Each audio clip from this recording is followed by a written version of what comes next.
Today, we are talking about this lens, the new Tamron 70 to 180 f2.8 for Sony mirrorless full-frame cameras.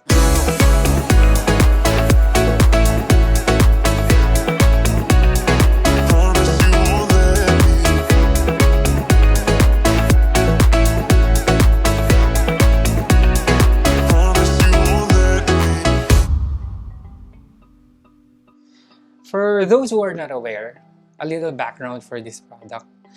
In the world of photography and filmmaking, Tamron is a very famous Japanese company that manufactures interchangeable lenses for different camera brands such as Canon, Nikon, Panasonic, Olympus, Pentax, and Sony.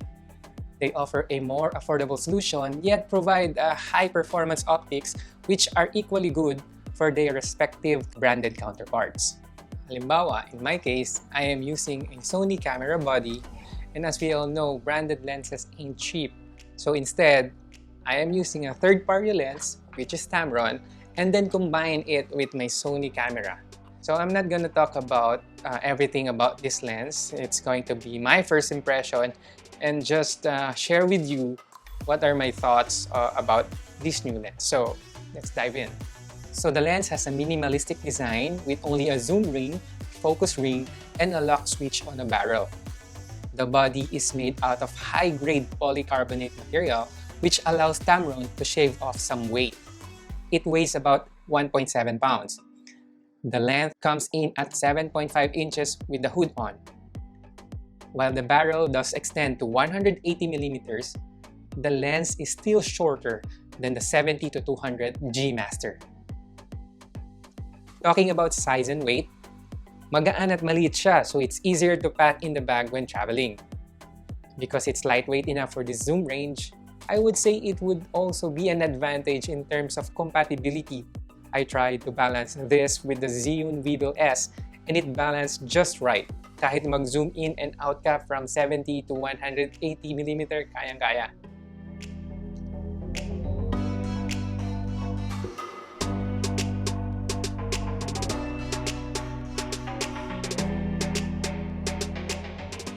The lens is also moisture resistant and has 8 points of weather sealing.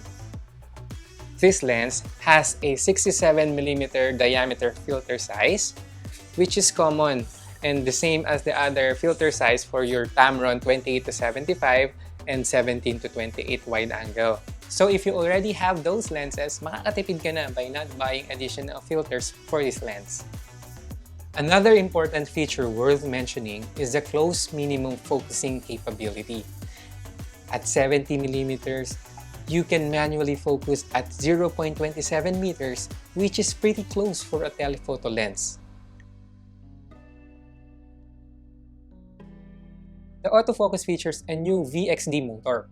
It stands for Voice Coil Extreme Torque Drive.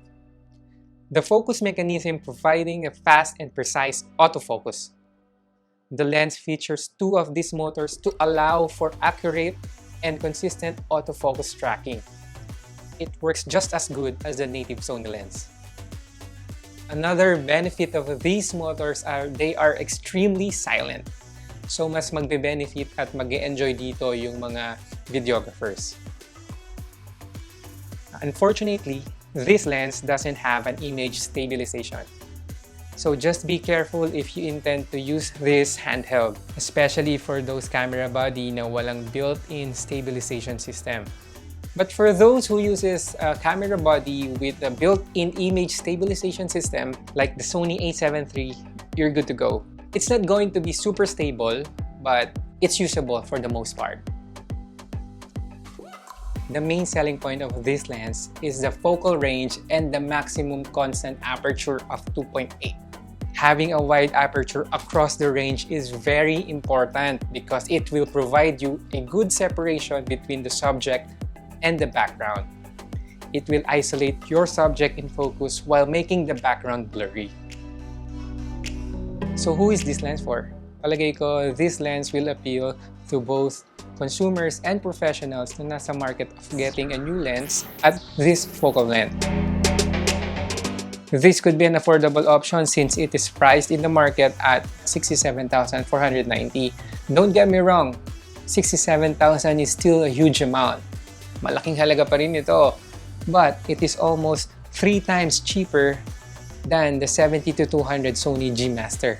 It is priced at 169,000 pesos. But then again, it is always subjective, no? If budget is not an issue and you're aiming for the highest performance, then go with the Sony 70-200 G Master. I think it's not fair to compare these two because they are different products and they offer different features. So what are your thoughts about this new Tamron lens? Share your thoughts and comment if you have any questions. If you like this video and find it useful, feel free to like and share. Thank you for watching and see you on the next video.